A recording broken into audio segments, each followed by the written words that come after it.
Hello and welcome to Talk Sports on Global Television, where we give you all the loads and activities happening in the world of sports.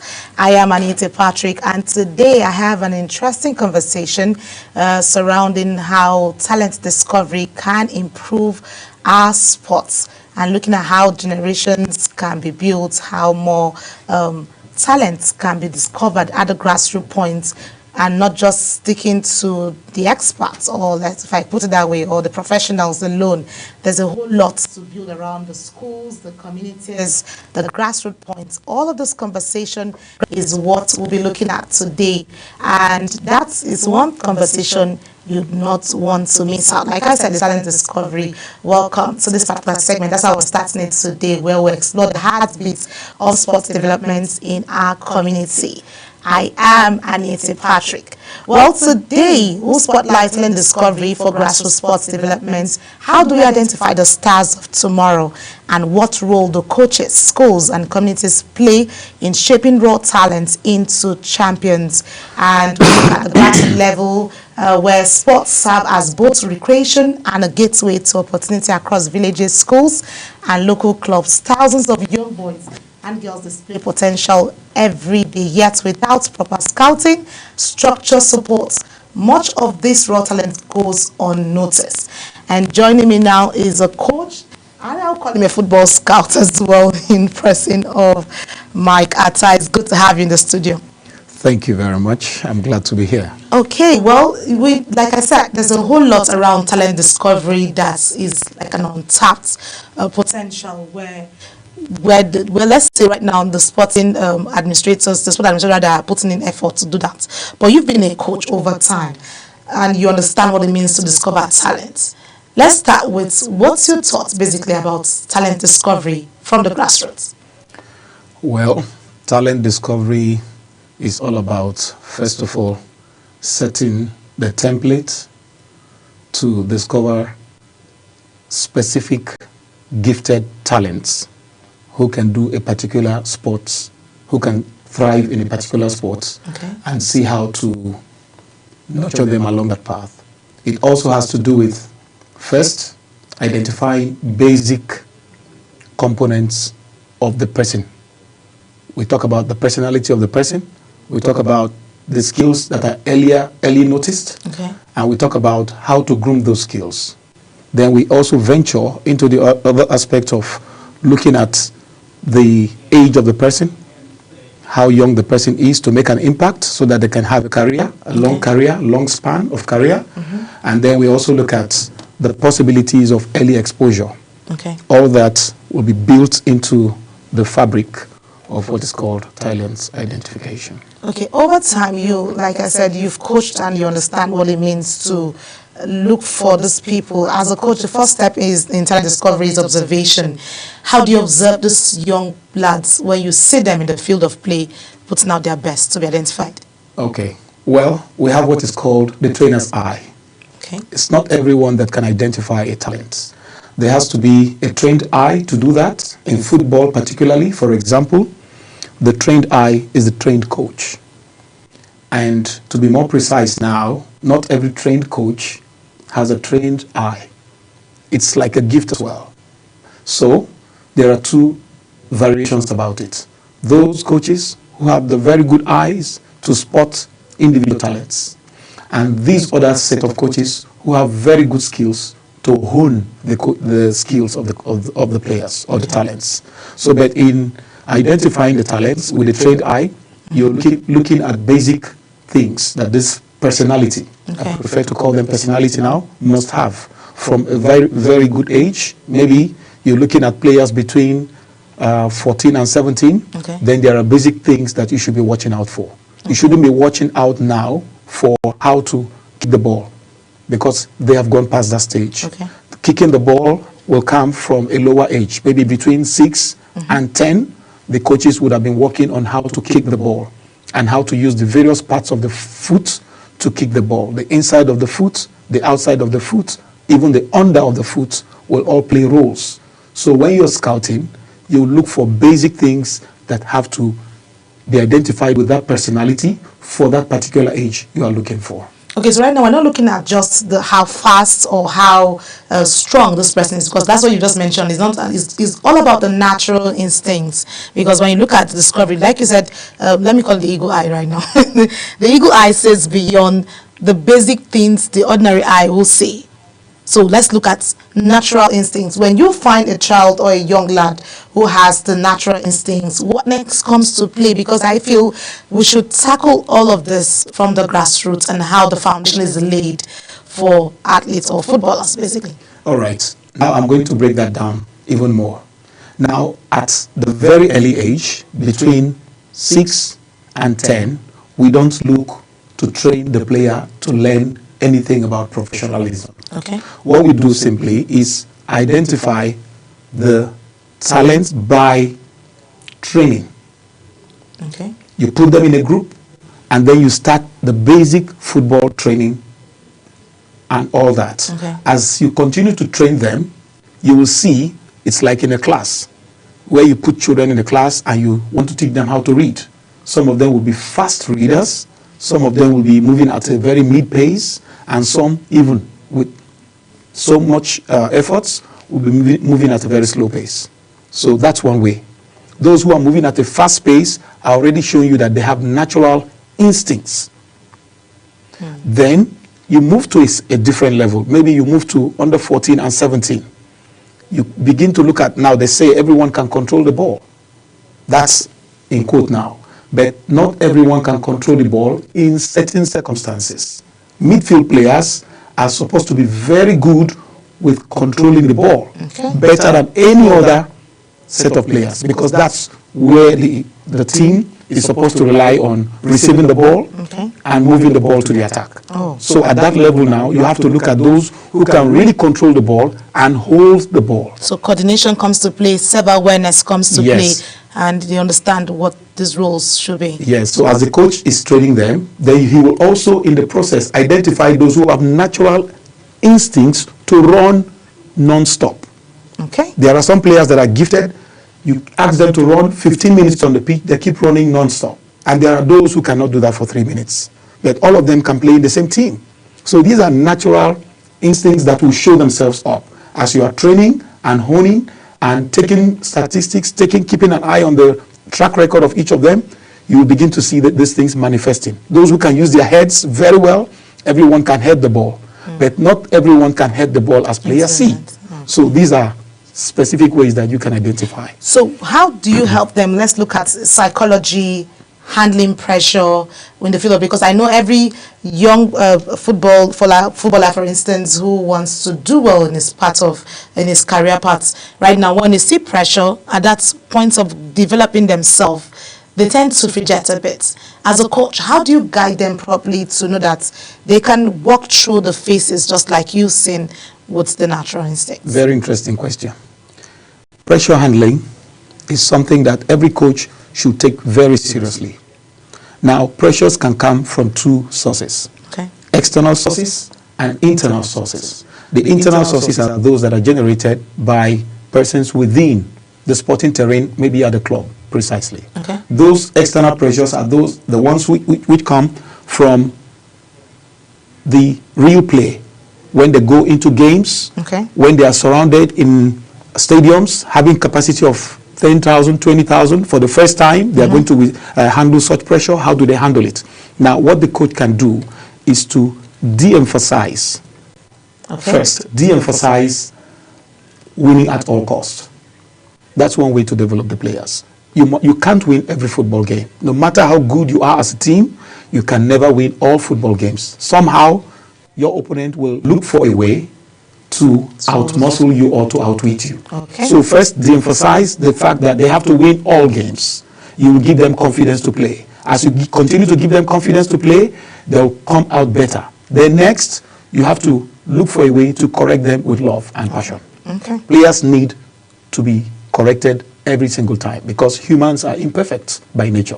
Because I wanted to have that conversation in terms of why I asked that pressure is in the field of play, mistakes come to play. For instance, let me cite the instance of the Super Eagles, yes, where we had the home goal that came into play, and there's a whole lot playing around social media with the, for Trostekong, and yes, that psychology. I know he's grown up, but he's human at that point. How would you guide a player? Because all of this is, he might be up there and feels like a professional. He's a professional. He's a professional. But it's also a psychological thing. So how do coaches manage such kind of pressure when a footballer or a star or an athlete is dealing with such kind of tension?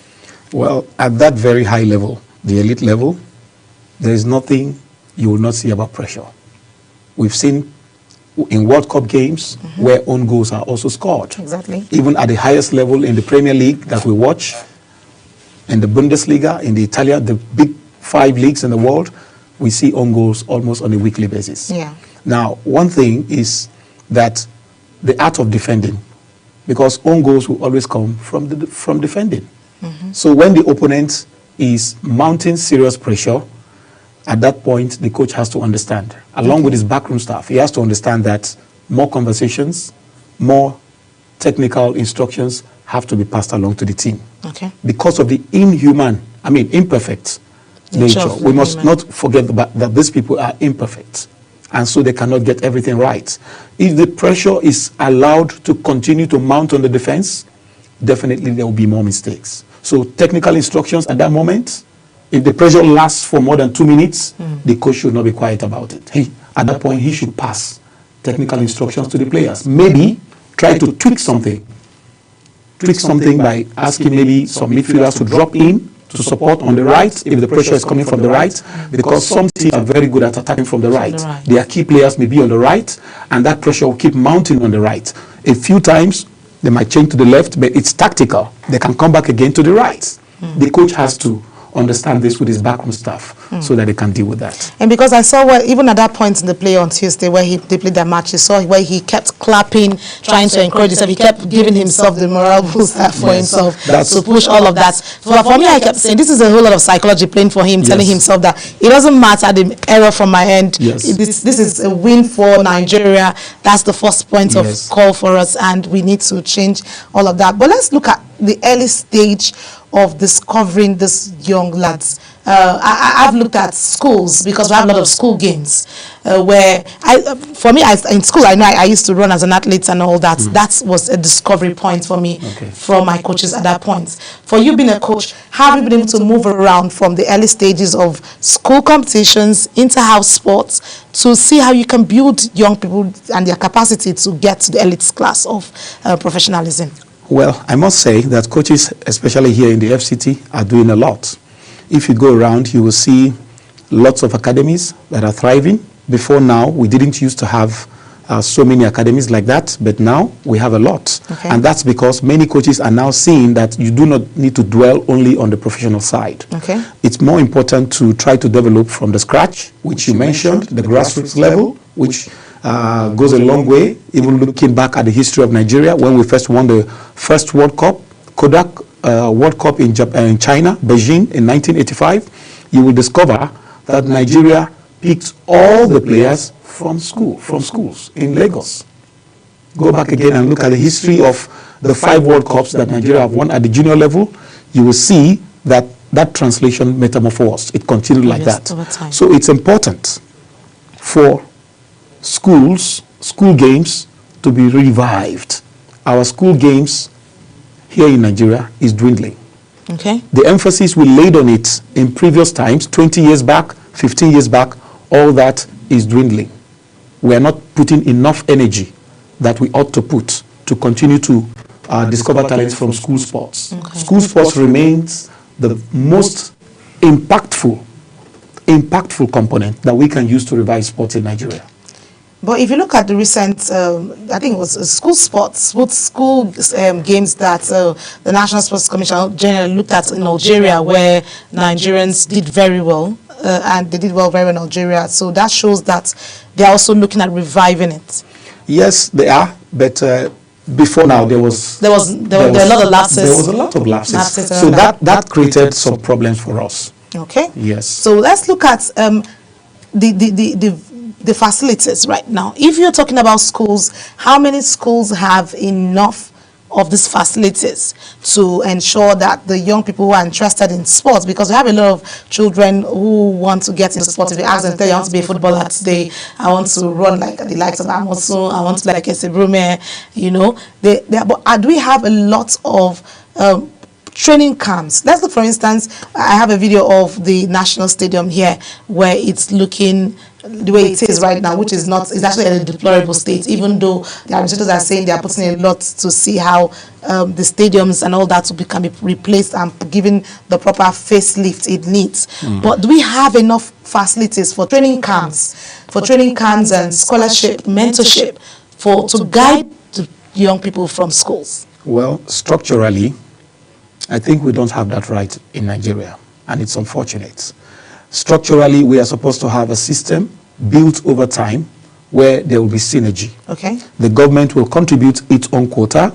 Then we will have a PPP, a public-private partnership arrangement, where taxes can be subsidized for private companies, institutions who may want to partner with government to build facilities. We're not taking enough advantage of that. Other countries are building more and more because they have this kind of synergies. Okay. Nigeria has to go back to try and do something like that, because if we leave everything in the hands of the government, we are not going to get to the level where we will shout hooray. Okay. So the government has to do its part, provide enabling environments, Okay. build some of the facilities and structures and see how they can be sustained, and then synergize with private sector participants who will come in and also contribute their quota. Well, we'll see. I'm looking at collaborations, because you've mentioned the PPP, which is actually a perfect way to move for sports development, because the government cannot do this alone. The government has a lot on the shoulders, so we're looking for private partnership, which we believe have the funding to put in the structures, to put in the facilities for young people. But I'm looking at the area of coaching now. You've been a coach for a while. How has it been for you faring to discover these people in terms of the partnership? Does it spread across to you from the private, and the government's own as well? Well, that's another difficult challenge.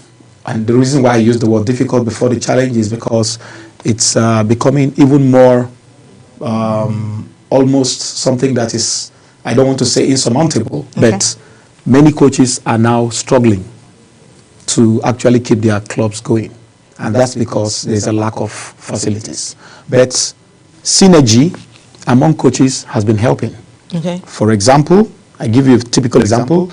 We have situations where a football facility or a certain facility is there within that jurisdiction, and you have about 9 teams having just access to that. So what we do is simply have cooperation, synergy amongst ourselves, and we say, okay, this is the only facility we have. Let's try and see how we can manage it. You take 2 hours from so time to so time. You take evening sessions. Nobody wants to train in the afternoon. Because of the weather. The weather we have here is quite different. Again, it can be difficult because the people you might want to have this arrangement with might not have the same kind of like minds that you have. Exactly. So what we do at the end of the day is bring in leaders of the community, who will now say, okay, it has to be done this way. It's a good arrangement you want to do, and then we can come to a ballot. We've done a balloting system somewhere here in Abuja, in Jikwe. In those days, I remember in 2013, we had about 9 teams. Oh, great. Yes, so what we had to do was use the balloting. Okay. Everybody wanted the evening session because many people have returned from work. and they have the time to relax. Yes, and so for peace to reign, we just said, okay, anywhere you find yourself, you find yourself. Then you can go outside this meeting to try to balance things by yourself. So we did the balloting and everything went peacefully. And thereafter, those who picked evening and didn't want evening, myself, I picked the evening section and I wanted the morning session because I do consultancy. I prefer the morning session from 6 to 8 and then I can go to work. So some other coach will say, okay, they want evening, then we just swap. Just match. And everything just, so that's one way we've been able to. And then the other way is to go around schools and talk to the government schools around us and plead with them. And then they ask us to go into an undertaking to say that we are going to play this role. We make sure that the premises are always clean. We make sure that it's safe and we don't indulge in any kind of indiscipline and all that. We make sure we sign that. Then they allow us to use maybe a token at the end of the day just to keep the pitch neat. And so that's one way. That's actually because I know grassroots sports or football training program has to have a structured program put in place. And if you're doing all of this synergy to see that the footballers themselves are comfortable and trust you in the process. Well, I know the coach can't do it, and that's why we also need the government, we need the private partnership to support for the facilities to make clear pathways so that children who know what they want can move from the playground to the professional stage, which is one of the major focus. But I also look at the focus of education. If you're training a child who has his own talents to build himself around the sports he's in love with or she's in love with to build herself around, the path of education should not be left behind. How do you help the young lads balance education and the sports themselves as a coach? Very important question indeed, and I'm glad that you raised that. Now, if you look back at the history of our sports, you will discover that most of the players, I prefer to talk more on football, the football side now. You will discover that most of the players that used to represent Nigeria were not well equipped, talking about the education aspect. So most of them just maybe got to JSS 3 and just moved out. And then moved out, like the 1985 squad that I was referring to, led by Nduka Ogbade. Not all of them, very many of them did not complete their education.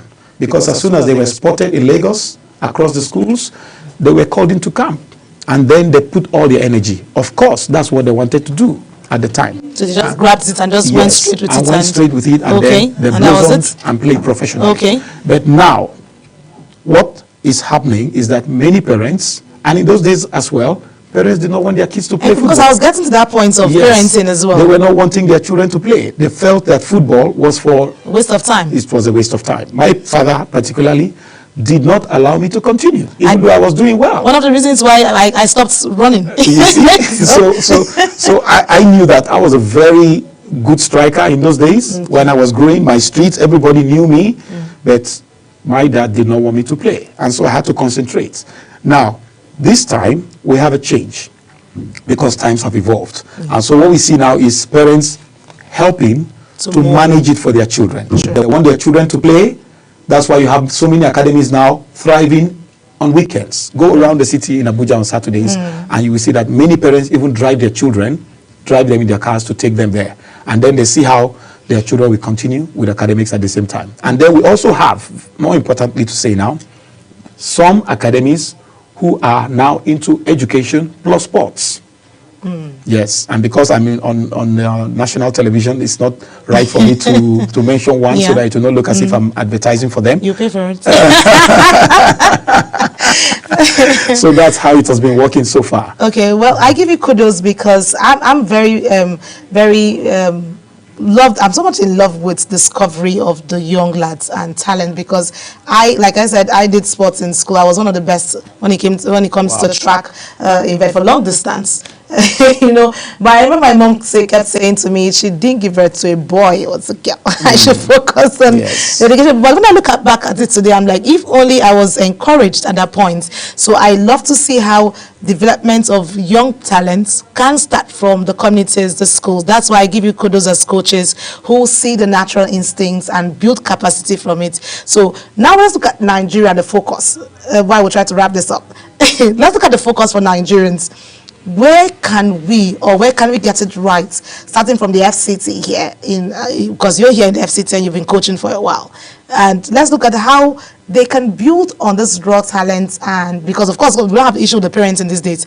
There are a lot of parents are pushing for that because there's a lot of money in it. So it has gone beyond just playing football to making money and making ends meet for family and making a name for yourself.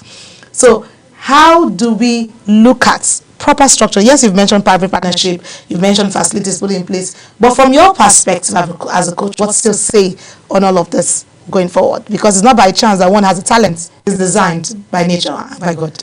Yes, apart from having the talents, there has to be support. We talk about motivation, intrinsic and extrinsic. I remember when you talked about the coach clapping during the South Africa game. That's one way. That's intrinsic motivation. For those of us that did a little psychology, we will understand that even more. The extrinsic part comes from parenting, like you talked about, or parents, that's a better word, supporting their kids and guiding them as well to remain in the path of academics, and then looking for a very good academy where support for the system to grow remains a key component of the arrangement there. Some academies emphasize basic training, leveraging on the skills of the kids, of the learners, of the players, and then seeing how they can support them to reach a height where they would have become better. And so it has to be that partnership. It has to remain like that. There has to be data collection as well. Very important. We don't do that a lot in Nigeria, which is very unfortunate. But a few academies now are taking into cognizance the fact that basic data has to be collected. There is an ongoing league now, not going to mention that is for under 19 players, the first of its kind. Here in the FCT, I'm part of that. I'm the national coordinator of that program. And we have a system where we are doing an under 19 league for the first time, where data is collated and put out online as they play. The videos are online.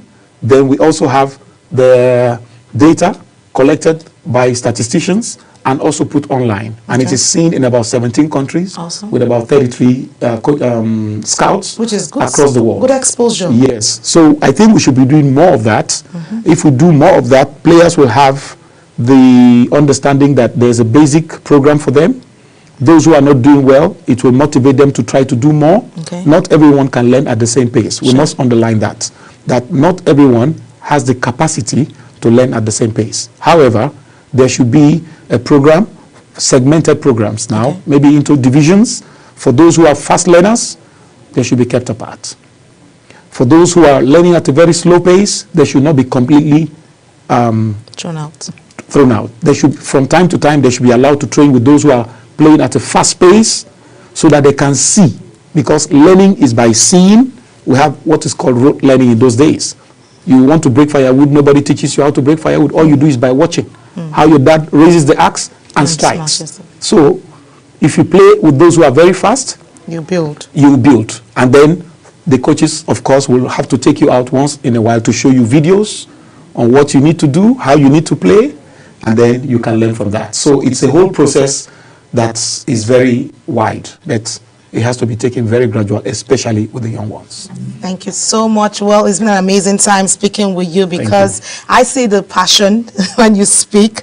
It shows that this is something you want to see the footballers come strong and go to become icons across the globe. Thank you, Coach Mike Atta, for being an amazing guest on the program. Thanks for have you having me. on our conversation more, because I would love to see progress. I'd love to see how you've put in your effort, just like what you said, across for more discovery. Because look at the global stage where we have our Super Eagles playing. We need more people who have the better and who will be given the opportunities as well to come to the global stage and make Nigeria proud. Yes. Thank you so much. We hope to have you some other time. Thanks Jump for having me once question. again. Well, Nigeria and Africa can produce the next global sports icons if opportunities are given to more talent discovery. That's the focus on this conversation, which we're just trying to wrap up right now. Thank you so much, Coach.